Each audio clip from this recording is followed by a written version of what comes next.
सब बुला रहा बाबा तोरा दिल में दया नहीं छा जना नहीं छे तू तो जना जना कहे जवाना करे पड़ते बाबा ए जीव जंतु के जते मारे जा बाबा ई धर्म तो हर नहीं छे एक जय हो भगवान जय हो कारण क्या लाख जीव बर्बाद भाई ये है टोली भगवान के चलो झरचना ये धरचा बाबा हे हो तो काले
सुखल गंगा का तू जल दे दो बाबा हाँ चलो यार ये नहीं जा बाबा भगतों के बस में भगवान बसैया आयो आयो जहिना बाबा तू हमारा तर तर के ठोकर पौन पौन चले रास्ता में कोई तो कर जा आयो वहिना बाबा मसीह में जहिना गेहूँ चावल पीसे छे बाबा आई वहिना तोरा पीसबो बाबा चलो ठीक है बोलो चलो तब क्या जवाब खचरा बनेबा गंगा के जल में कृष्ण का खचरा निकलवा हो जाओ पानी के भाव लगवाए अगर ये को मन जाव चीज देता जो है भगवान लिखले बतिया छे हो ज्योति भर। हाँ आज तो तोरा बॉस में हम छबे कर लिए। हाँ जाना कहबो तना हेते जल्दी खोजरा बनबो जब भरो चलो एको बूंद नहीं चुकतो बाबा। और एक बात सुन ले। हाँ बीच गंगा में शिव बाबा के मंदिर बनेबा। हाँ जल्दी बनना पड़ता मंदिर बनेबा। हाँ और शिव बाबा के पूजा करबा तकर बाद चलबा। और कार भेलू गाय निर्माण करा वही गाय का दूर के और शिव बाबा पर चढ़ेबा तकर बाद चलबा बाबा। हो भगवान जल्दी करो जय मैं तू जवाब नहीं भैया। हे हो राम के दूत महावीर जी ज्योति भक्त के लीला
हमार माँ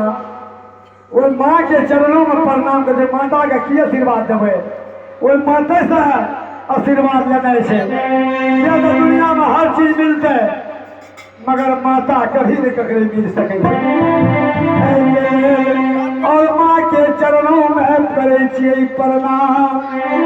और आशीर्वाद भक्ति भाव में रिझल छे माँ आशीर्वाद से माँ।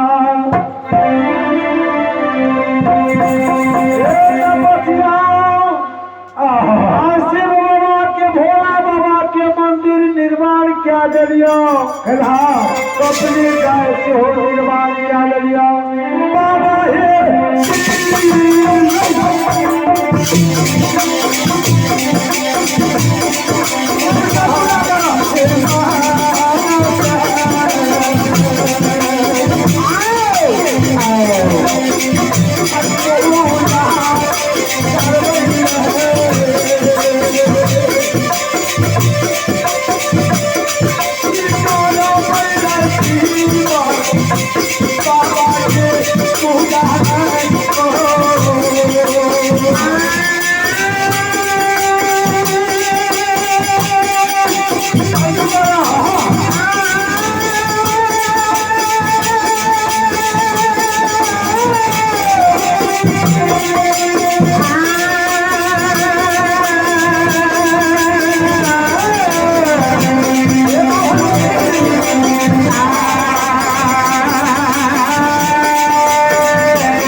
चलो न पूजा कर आज पूजा दिल मन से बाबा क्या ले लिए चलो न ले दे छे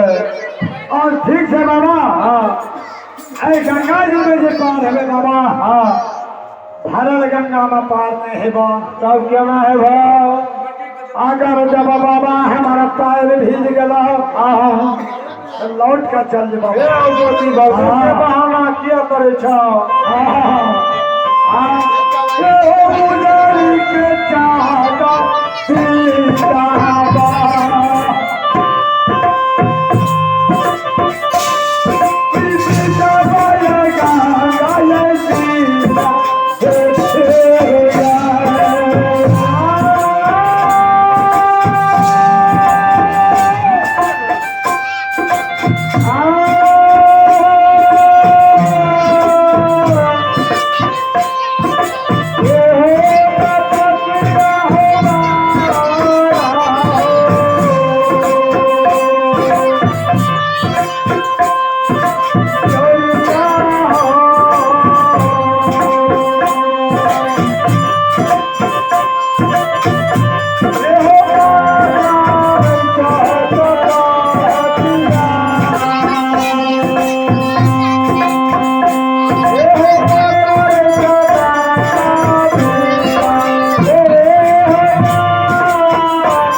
चलो